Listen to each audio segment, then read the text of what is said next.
the underdogs of the cosmos. In the vast expanse of the Milky Way, thousands of species coexisted in a delicate balance of power and mutual respect.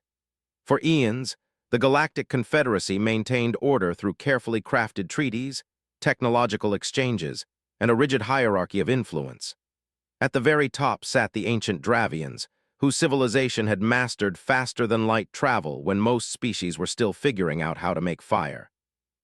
Just below them were the telepathic Medusan collective and the silicon-based quartz oligarchy.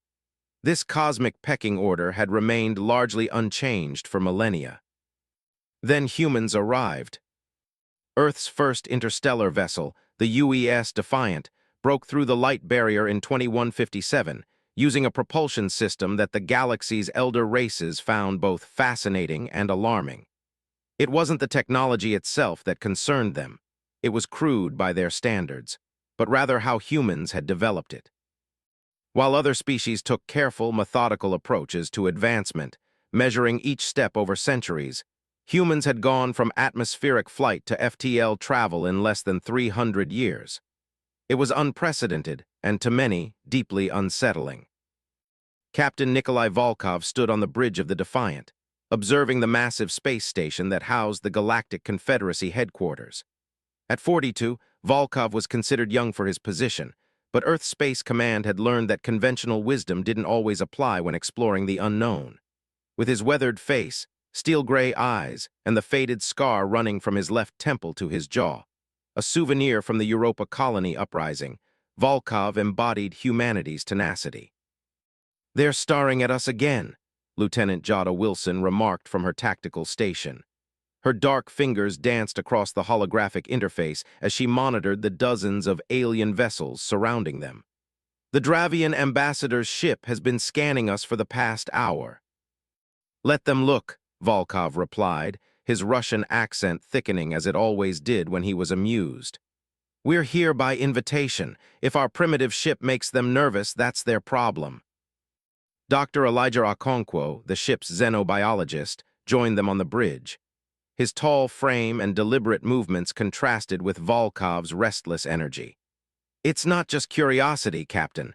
According to the briefing materials, many Confederacy species believe we're dangerously unpredictable. They call us the cosmic wildcards." Volkov laughed. "I've been called worse." The Defiant had been invited to the Confederacy's annual summit as a courtesy, Earth's first official recognition as a spacefaring civilization. Few expected humans to contribute anything meaningful. They were there to observe, to learn, and most importantly, to understand their place in the cosmic hierarchy, at the very bottom. The communications officer, Lieutenant Ryuko Tanaka, suddenly straightened in her chair. "Captain, emergency broadcast on all channels. A Zalorian battle fleet has just entered the system." The bridge fell silent. The Zalorians were among the most feared species in the galaxy, not technically members of the Confederacy, but tolerated for their military might. Their massive organic metal hybrid ships could engulf smaller vessels, absorbing them entirely. "Threat assessment?" Volkov asked calmly. "The Confederacy defense grid is activating, but—" Tanaka hesitated. "The Zalorians have deployed some kind of dampening field. Station defenses are at 30% capacity and falling." Through the viewscreen, Volkov watched as panic erupted across the station. Ships of all configurations were frantically disengaging from docking ports, scrambling to escape. "The Confederacy is requesting immediate evacuation of all diplomatic vessels," Tanaka continued. They're surrendering the station." Volkov's eyes narrowed. "What about the civilians? There are thousands of non-military personnel on that station." "The evacuation protocols prioritize diplomatic and military assets," Dr. Okonkwo said quietly. "It's standard procedure in the Confederacy. The strong survive, the weak." He didn't need to finish. Volkov stood, his face hardening. "Lieutenant Wilson, battle stations. Lieutenant Tanaka, open a channel to the Zalorian command ship." "Captain," Executive Officer Marcus Juarez cautioned, "our orders are to avoid engagement with hostile forces. We're not authorized to—" "I'm not planning to fire on them, XO," Volkov interrupted. At least not yet. He turned to the ship's engineer, Commander Feng Wei, who had just rushed onto the bridge. Feng, I need our shield modifications ready. The engineer's eyes widened. Sir, the resonance shields are still experimental. We haven't tested them against weapons of this caliber. No time like the present. Volkov grinned, reaching for his coffee mug, a battered metal thing with the faded logo of Earth Space Command. He took a long sip and handed it to Juarez. Hold my drink, XO. This is about to get interesting. The phrase was casual, almost flippant, but every human on the bridge recognized it for what it was, the prelude to something either brilliantly daring or spectacularly foolish. Probably both. Zalorian command vessel is responding, Tanaka announced, surprise evident in her voice.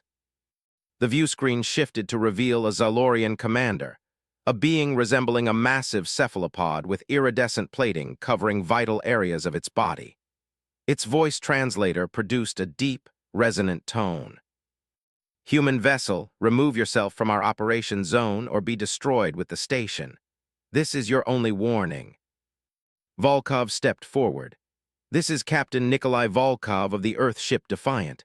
Your attack threatens thousands of non-combatants. We request you target only military installations and allow for civilian evacuation. The Xylorian's color shifted to a dark purple, which Dr. Okonkwo whispered indicated amusement or contempt. Your species is new to the stars, human, so let me educate you. The weak do not dictate terms to the strong. The station will be harvested in its entirety. End transmission. The screen went dark. Well, that went as expected, Volkov muttered. He turned to his crew. New plan, Feng, divert all power to the experimental shields. Tanaka, send a message to all Confederacy vessels. We're establishing an evacuation corridor.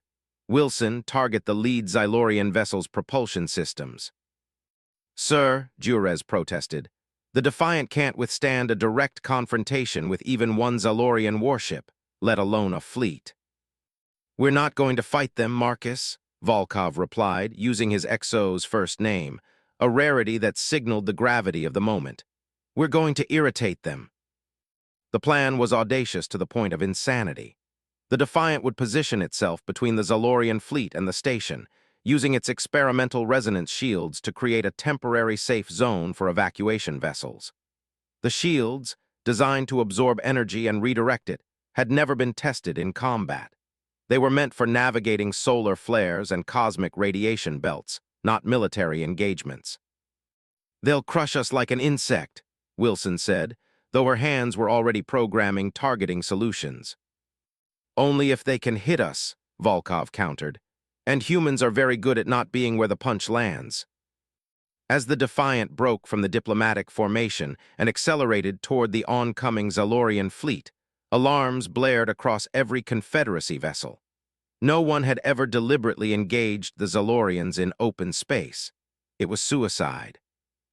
On the Dravian diplomatic vessel, Ambassador Telor watched with multiple sets of eyes as the tiny human ship charged forward. What are they doing? She asked her aides. Unknown, Ambassador, her chief strategist replied. Human behavior patterns remain difficult to predict, perhaps a malfunction in their command structure. No, Telor said slowly, her ancient mind racing through possibilities. This is deliberate. Alert the Quartz oligarchy vessels. I want all sensors focused on the human ship. The Defiant's maneuvers were unlike anything the Confederacy races had seen before.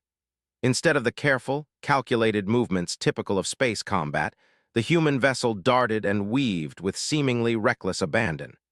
It was as if they didn't understand the basics of inertia and momentum, or they understood them too well. The Xylorian fleet responded with a barrage of energy weapons, filling space with destructive light. By all laws of physics and strategy, the Defiant should have been vaporized instantly. Instead, something extraordinary happened. As the energy beams struck the ship's shields, they didn't dissipate or overwhelm the barrier. Instead, they seemed to bend around the vessel, redirected by the resonance technology in ways that defied conventional understanding.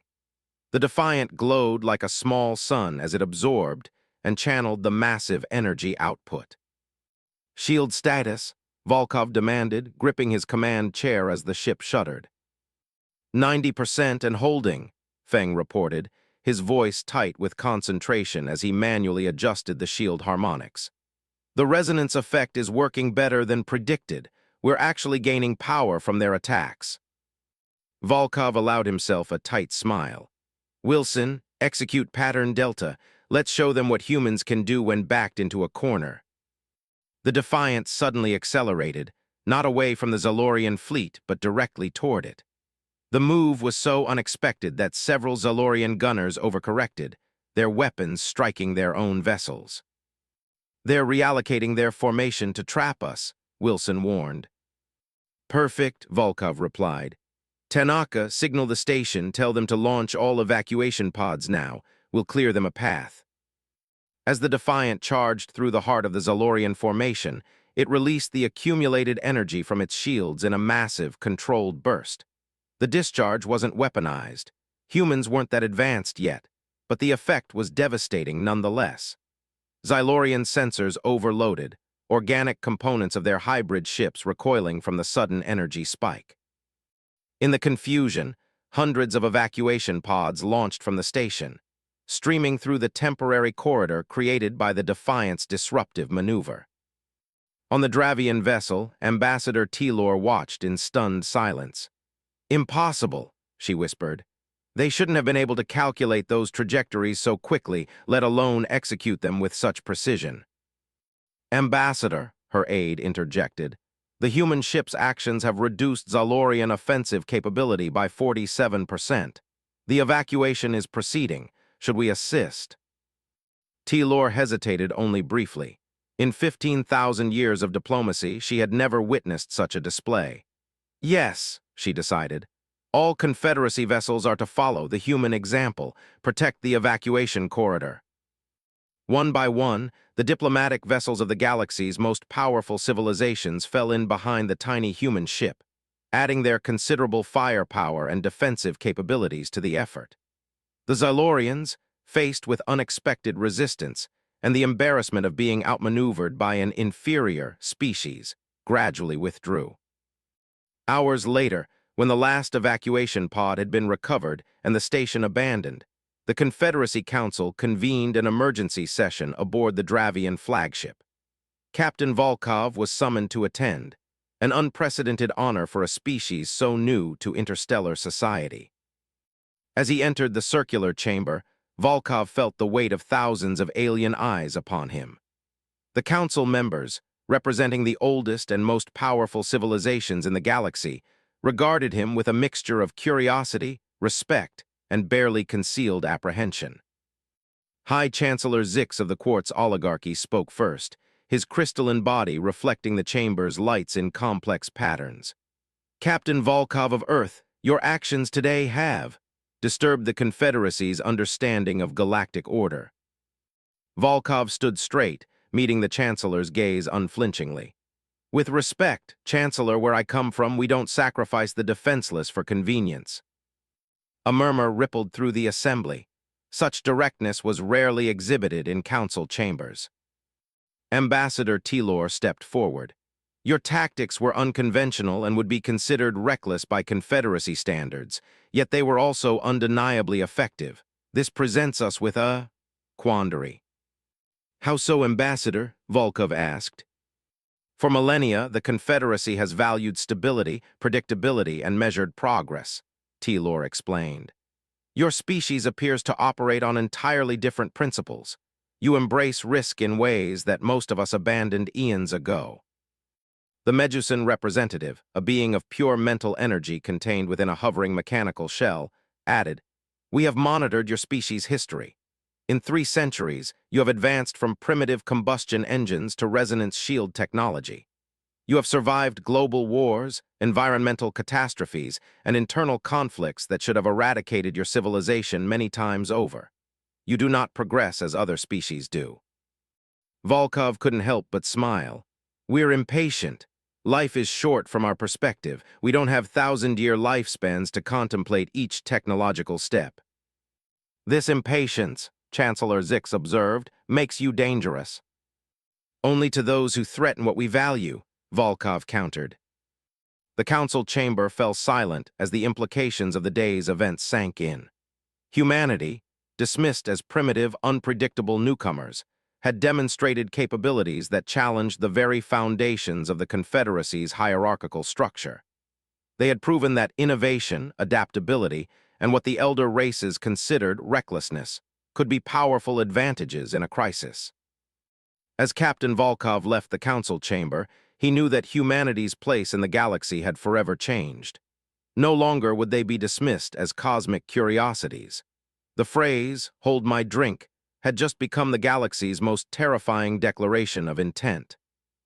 And somewhere in the darkness of space, the Zalorians retreated, carrying with them the first whispers of a warning that would soon spread throughout the stars. Beware the humans. They do not know fear as we understand it. They see impossible odds not as deterrents but as challenges to be overcome. The galaxy would never be the same. In other words, Tanaka clarified, areas too dangerous for Confederacy protocols. But perhaps not too dangerous for the reckless ones, the Medusan emissary concluded. The request was clear now.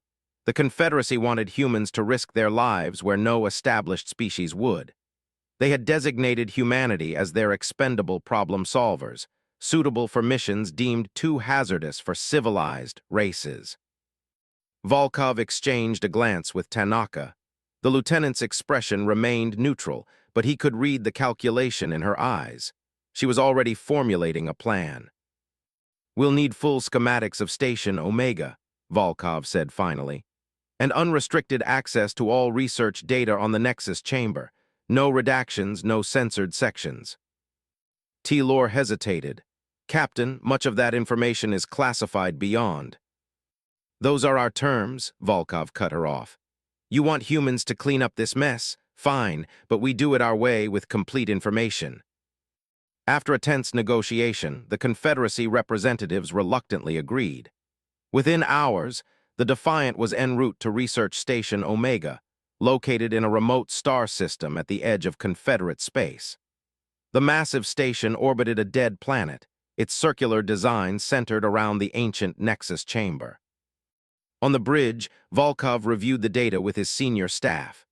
Dr. Okonkwo had been poring over the precursor research files, while Commander Feng and Lieutenant Tanaka analyzed the station schematics. "This is remarkable," Dr. Okonkwo breathed, his eyes wide with wonder. "According to these readings, the Nexus chamber isn't just a gateway, it's a repository of precursor knowledge. The Confederacy has been studying it for thousands of years but has barely scratched the surface." "Can we shut it down?" Volkov asked practically. "Possibly," Feng replied, "but the station's design is problematic. The 3 control rooms form a triangle around the chamber, each housing 1/3 of the shutdown sequence. All 3 must be activated simultaneously to engage the containment field." "And the dimensional instabilities?" Volkov prompted. Tanaka highlighted sections of the station hologram floating above the conference table. "Concentrated in these areas, which happen to block direct access to all 3 control rooms. The energy readings suggest severe spatial distortions. Objects entering these zones might be stretched, compressed, or temporarily shifted out of phase with normal space-time. In other words, walk in and you might come out as abstract art," Juarez summarized grimly. "Or not come out at all," Feng added. Volkov studied the hologram thoughtfully. "What about the maintenance tunnels? Every station this size has service corridors." Tanaka nodded appreciatively. "I checked those too, Captain. They're affected by the distortions, but to a lesser degree. The problem is they're extremely narrow and would require navigating without power or life support in some sections." "So we'd need small teams," Volkov concluded. 3 teams, 1 for each control room, moving through the maintenance tunnels. Dr. Okonkwo cleared his throat. "Captain, these dimensional distortions are unlike anything we've encountered before. Based on the Confederacy data, exposure could result in unpredictable effects on human physiology." "You mean we could die in spectacular new ways?" Volkov said dryly. "That's one possibility, yes. The bridge fell silent as the implications sank in. This wasn't just a dangerous mission. It was a potential suicide run into unknown physics. Tanaka spoke first. I volunteer to lead the team for Control Room Alpha. I'll take Bravo, Feng added without hesitation. Juarez nodded. Gamma is mine, then. Volkov looked at his senior officers with quiet pride. This was humanity at its finest, facing the impossible not with fear but with determination. I appreciate the enthusiasm, but I'll be leading the Alpha team. XO, you'll remain on the Defiant as command backup. If things go sideways, someone needs to be able to get our ship and remaining crew home. Juarez looked like he wanted to protest, but nodded his understanding. As they approached Station Omega, the view from the Defiant's bridge was both awe-inspiring and unsettling. The station's outer ring appeared normal, but the central hub surrounding the Nexus chamber pulsed with otherworldly energies. Reality itself seemed to bend and warp around it, creating visual distortions that hurt the eyes to look at directly. Dimensional bleed is increasing, the science officer reported. Whatever's happening in that chamber is accelerating. The Defiant docked with the station's outer ring, the only section still maintaining normal space-time physics. As the airlock cycled, Volkov addressed the assembled team members. I won't give you a flowery speech about duty and sacrifice, he said simply. You all know the risks. What I will say is this. The Confederacy may think they're sending us in because we're expendable. Let's show them they're sending us in because we're the only ones who can get this done. Equipment checks complete. The three teams separated, each heading for access points to the maintenance tunnels that would lead them to their assigned control rooms. Volkov's team included Tanaka and 2 engineers specially trained for EVA operations in hazardous environments. The maintenance tunnels were as claustrophobic as expected, barely wide enough for one person to crawl through. As they penetrated deeper into the station, communication with the Defiant became increasingly distorted. Captain, Tanaka called from behind him, her voice tight with controlled tension. The dimensional readings are spiking ahead. Volkov paused at a junction, consulting the holographic map projected from his wrist device. We're approaching the first distortion zone. Everyone, activate your phase stabilizers. The phase stabilizers, hastily modified from the Defiant's shield technology, created a bubble of normalized spacetime around each team member. In theory, they would provide some protection against the dimensional distortions. In practice, well, they were about to find out. As they crawled forward, reality began to warp around them. The tunnel walls seemed to breathe, expanding and contracting in impossible ways. Colors shifted into spectrums humans had no names for. One of the engineers gasped as his hand briefly appeared to be in 2 places at once. Stay focused, Volkov ordered. Don't look too long at any one thing. Follow the map, not your eyes. They pushed forward, fighting not just the physical discomfort, but the mind-bending impossibility of what they were experiencing. Twice, they had to backtrack when tunnels that should have existed according to the schematics had either vanished or twisted into Möbius paths that led nowhere. Captain, Feng's voice crackled through the comm, distorted but understandable. Team Bravo has reached the access point for Control Room Bravo, beginning bypass procedures for the security locks. Team Gamma reporting, Juarez added. We've encountered difficulties. 2 sections of our route have completely vanished. We're rerouting through the secondary coolant system. Understood, Volkov replied. Alpha Team is approximately 5 minutes from our target. Synchronized shutdown timers for 20 minutes from my mark. Their tunnel suddenly opened into a small junction room, a maintenance hub that, according to the schematics, should provide direct access to Control Room Alpha. The door leading to it was sealed with Confederate security protocols. I can bypass this, Tanaka said, already connecting her interface device to the door's control panel. Their encryption is advanced but predictable. While she worked, Volkov observed the room with growing concern. The dimensional distortions were increasing visibly. Objects left on workbenches appeared to age rapidly, then reverse to pristine condition, then age again in an endless loop. A tool floated upward, defying gravity, before shattering into fragments that reassembled themselves. "Captain," one of the engineers whispered, pointing toward the center of the room. A sphere of pure darkness had formed, about the size of a fist. It hovered, pulsing slightly, seeming to draw light into itself. "Don't approach it," Volkov ordered. "Tanaka, how much longer?" "Almost there," she replied, her fingers moving with precise efficiency. "Their system has 18 layers of got it.